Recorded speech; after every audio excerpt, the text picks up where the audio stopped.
Alright, so I've been looking through some more stuff that's coming out in the Dragon Legends set, or whatever that set is called. And like I didn't really check it out at first because I haven't been playing Yu-Gi-Oh that much recently. I haven't been paying attention to it.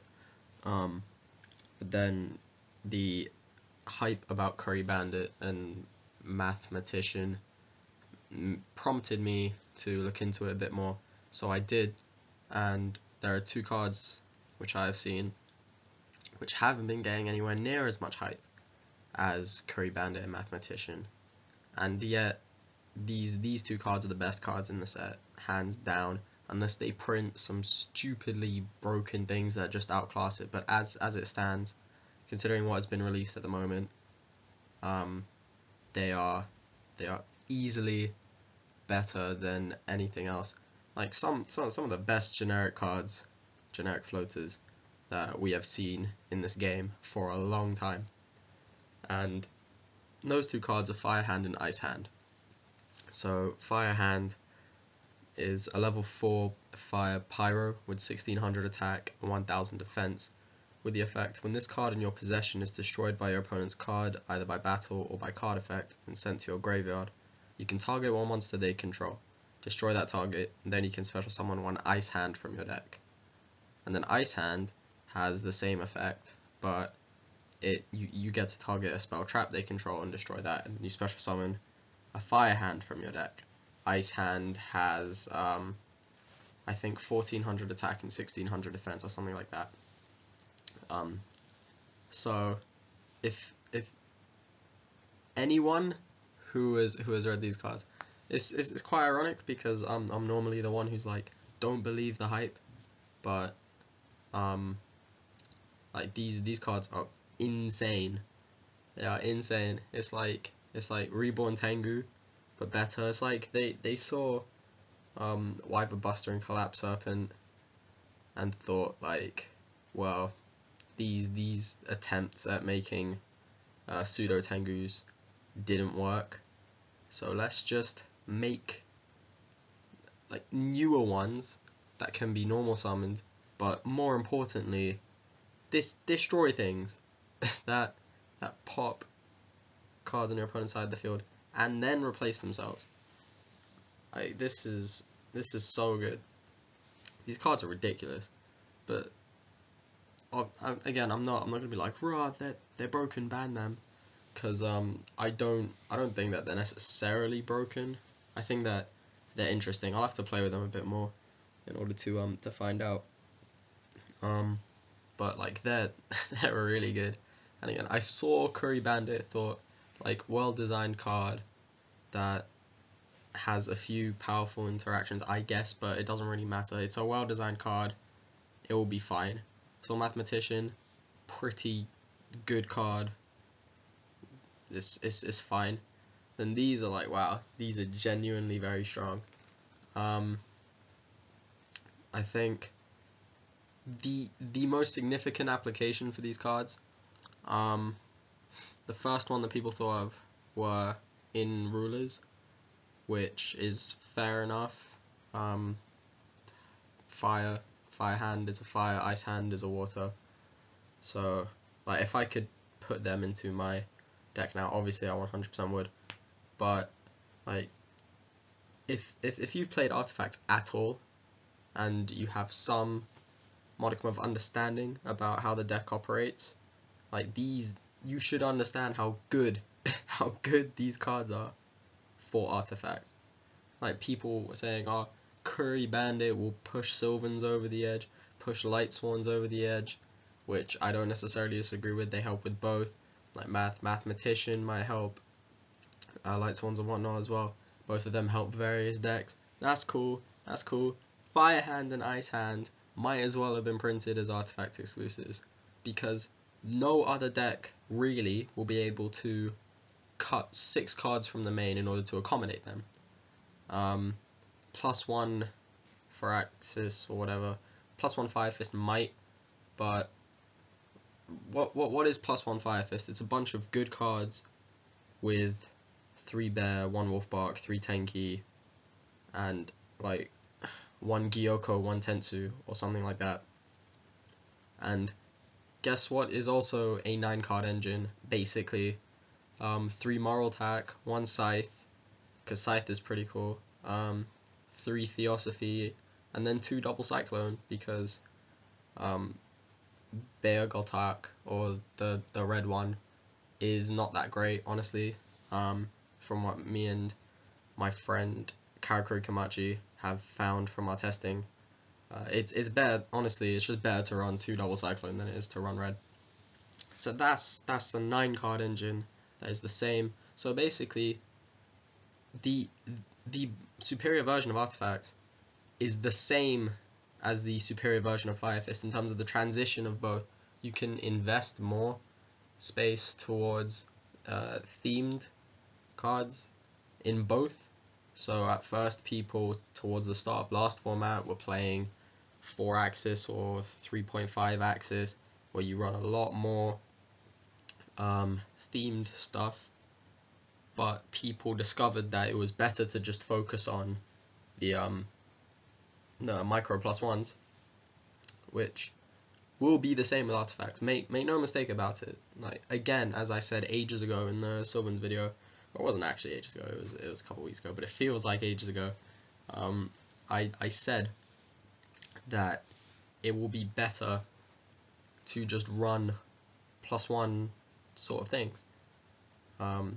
Just go for small increases in advantage through Theosophy into blue and things like that. Just simple little +1s, rather than trying to just get your stuff destroyed or whatever. And the thing with Fire Hand and Ice Hand is that they serve 2 incredible functions in Artifacts. Firstly, they give the deck another dependable normal summon, because Ice Hand and Fire Hand are essentially the same thing. So rather than 2 dependable normal summons, they're essentially, even though you're running 2 different cards, it's essentially 1 more dependable normal summon, if you think about it. So you have that, which was a weakness of the deck. A problem with the deck was that you'd have 3 Moral Attack, and well, Scythe got announced recently, but just 3 Moral Attack and then 3 Theosophy, and you're like, well, what else do I do from here? And me and Will ran like the Trap Tricks engine, so I think it was 3 Mamelio, 1 whatever the woman's called, the Wolfbark one. But I think we might have dropped that as well. Like that. No, we didn't. We kept 1. I'm gonna call her Diana because it sounds like Diana. It's the Trap Tricks Wolfbark essentially. So we had 1 just to increase the good normal summons that the deck can do, and unfortunately couldn't run Thunder King because it's bad in the mirror, and we thought that the mirror would be dominant. Couldn't run Card D for the same reason. And it got to the point where we had like 9 monsters in our deck, and it was fine, but having more dependable normal summons now is just it's really good for the deck. It changes the mirror a lot, because what we were finding from our testing was that we would draw our hands and then just go like set 4 end, and then it would be like Goat, where you just spend a few turns drawing and ending and not really doing anything before someone eventually did something, before someone would summon a Mamelio, and go for things that way. I don't know. But now with Fire and Ice, you can do those normal summons, and it can't be punished, because no one is going to go into Theosophy into Moral Attack to pop a Fire Hand, because you will be going minus. To think that they probably made these cards thinking that it was a counter to Artifacts. Like, yeah, people will play this and then you can Theosophy into Moral Attack to pop things. Maybe that was their thought process. It would be incredibly ironic if it was their thought process, because not only did they not reduce the strength of Artifacts at all, considering that no other deck will play them besides Artifacts, Like Madolche won't play them, Gege won't play them, Bujin won't play them, Lightsworns won't play them, Sylvans won't play them. No deck that exists in its current form besides +1 Fire Fist, which is essentially a worse version of Artifacts now, would play with the Fire and Ice hands. But it also strengthens Artifacts, because Artifacts are the only deck that would, and no one noticed this from what I found. Me and Will were the only ones that really considered how powerful it was in Artifacts. But to be fair, we are quite fairly advanced in our testing. We've experimented with a lot of things, because before the most recent announcements from the upcoming sets, we assumed that Artifacts would be the best deck, hands down, like with just the best deck.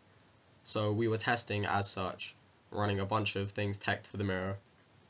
To be honest, I like the build more now with the introduction of Fire and Ice Hand. I think that everything is a lot more streamlined, a lot more general as well. But like, it's just like no one really noticed that this helps Artifacts. So for those who are wondering, like, think about how strong a core you have, right? When you put 3 Fire Hand, 3 Ice Hand alongside 3 Moral Attack, 3 Theosophy, and then you might as well throw in a Scythe as well, because Scythe is decent enough, I guess. So that's 13. That's 13 cards. That's already an incredibly strong core. And then you can add Mamelio onto that. You can add Card D onto that. You can add Majesty's Fiend onto that. You can add Thunder King. You can add like whatever you want, really. You could add 3 Bear, 1 Gorilla, 3 Tanky. Things like this. You can experiment as much as you want. But just on a base level, like, you already had one of the most splashable yet powerful cores in the game in 3 Theosophy, 3 Moral Attack, which is a 6-card engine. Now you have another 6-card engine that is equally as productive on its own. Like, you don't need to even have a good deck. Like, you could put 3 Moral Attack, 3 Theosophy into just about anything and it would work.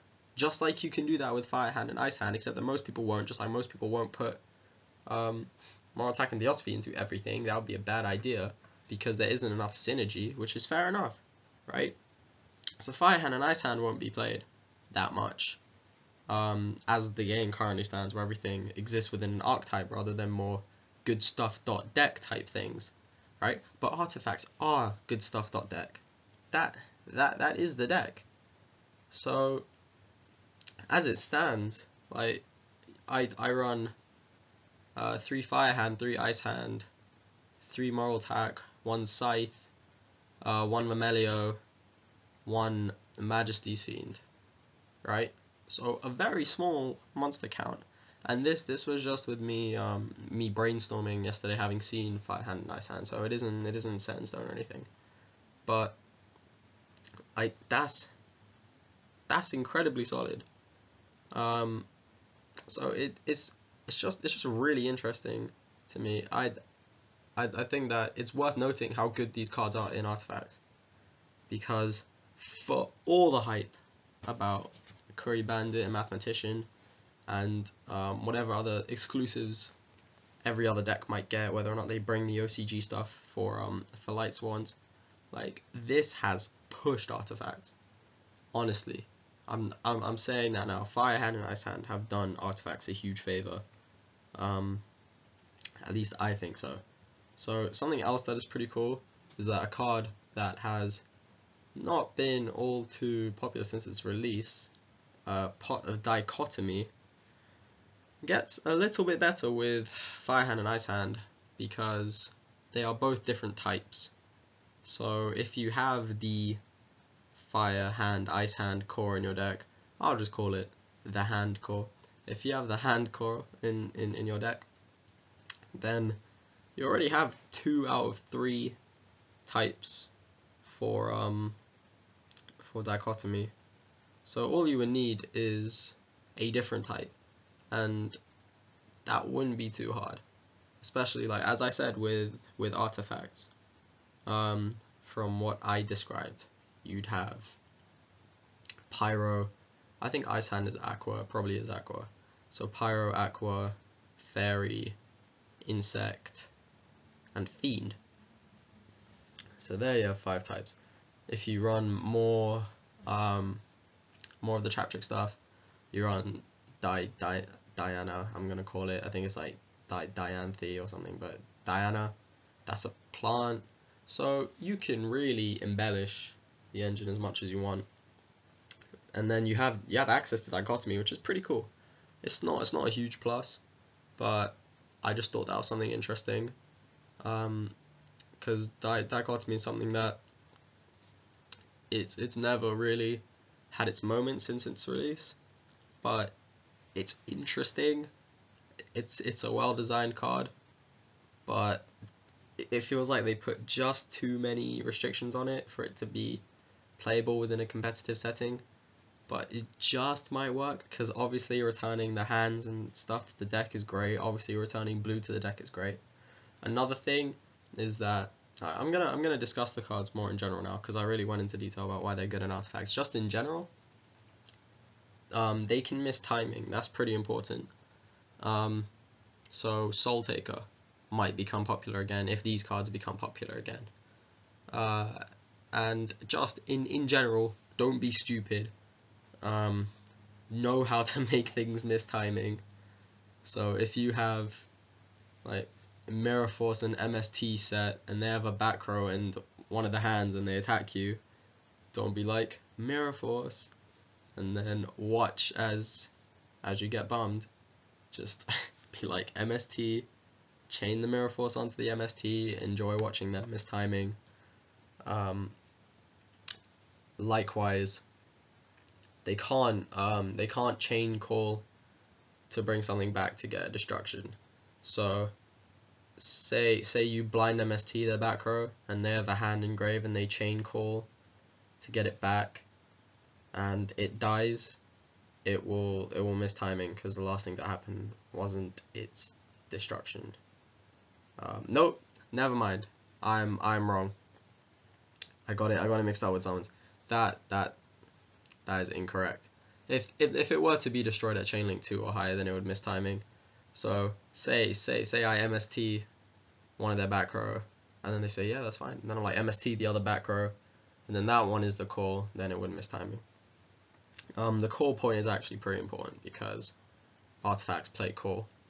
So if you think about artifacts now, think about how good Call of the Haunted is now.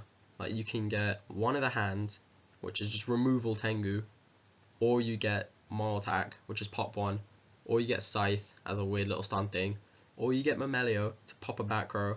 Like, it's so good. Also, be aware that if you use Solemn Warning on them, then they will get the effects. I think this is how it is anyway. Otherwise, I've been cheated a lot on Dueling Network, and the Yu-Gi-Oh! Wiki page is wrong.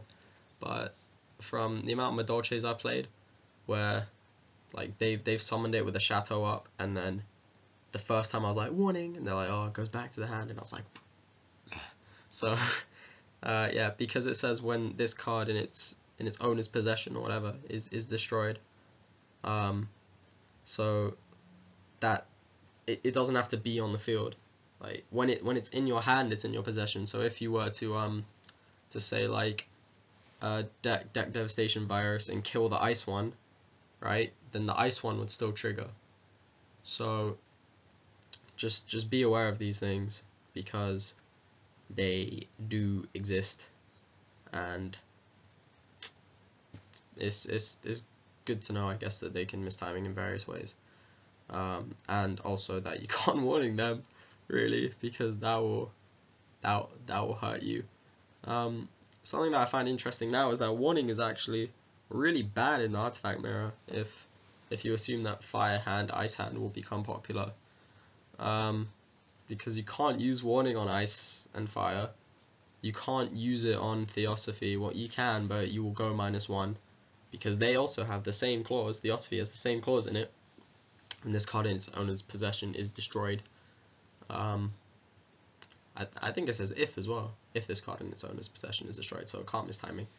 But that is there. So really, the only things that you're gonna hit are like Mamelio and Call, which isn't that great, which sucks because Warning is awesome, but it's obviously amazing against everything else.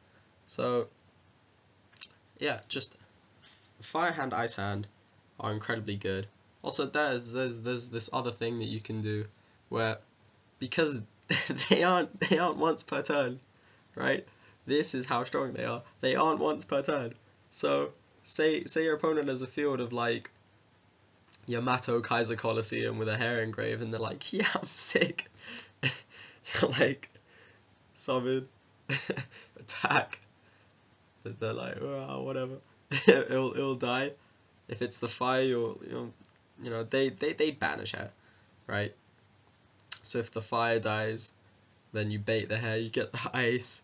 Ice attacks, it dies. Coliseum dies, you get fire. Fire attacks, fire dies. Pop the Yamato, you get ice. Ice attack. You just like Yamato Kaiser is the setup that all the scrubs fear. Like every scrub in the world has feared Yamato Kaiser. That's not meant to be offensive if you're like, but I'm afraid. Like Yamato Kaiser with the hair engrave is quite annoying, I guess. Just personally, I've never had trouble getting past Bujins too much. Although I did get knocked out of YCS Berlin to Bujin, but I did have a very poor weekend that weekend. That was a disgrace, and I burst into tears and cried. JK, I got on with it. But yeah, like, it's a field that people normally fear, and then it's just gone. It's just gone. Like all these things, they're like Ophion safe zone. They're like, yeah, summon ice attack. It dies. Pop safe zone. Like it's so good. You can use it as like a pseudo Black Rose. You can use it as removal, so it punishes people for committing to the field. They are level 4. Obviously, rank 4 is a really good rank now. It's probably the 4th best rank in the game, realistically speaking. You can argue that it is the 2nd best. I would say rank 7s are the best, and then rank 8 because of Felgrand, and then rank 5, and then rank 4.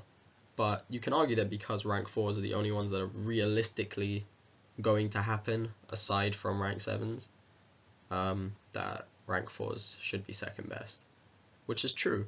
And by the way, artifacts really don't exceed rank 5s as much as people think they do. As much as I thought that they would.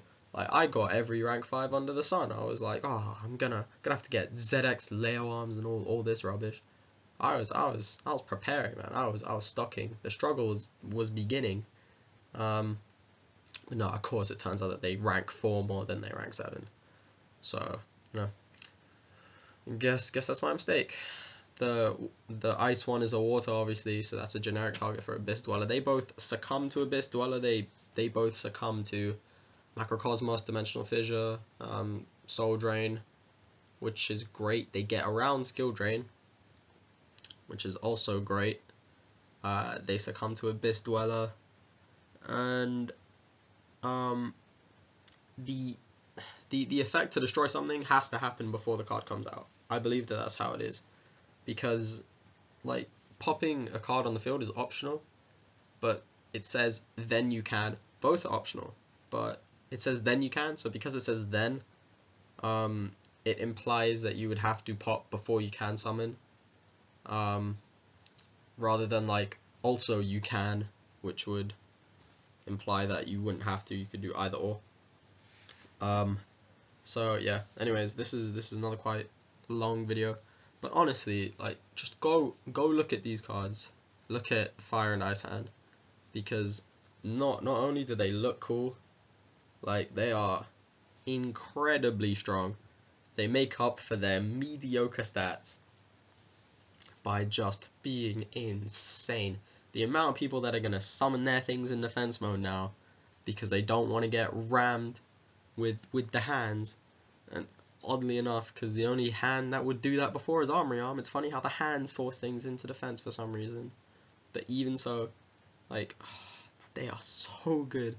So good. But they're so good in artifacts and basically nothing else. Again, I'd play them in my dragons if I had access to them. But so good.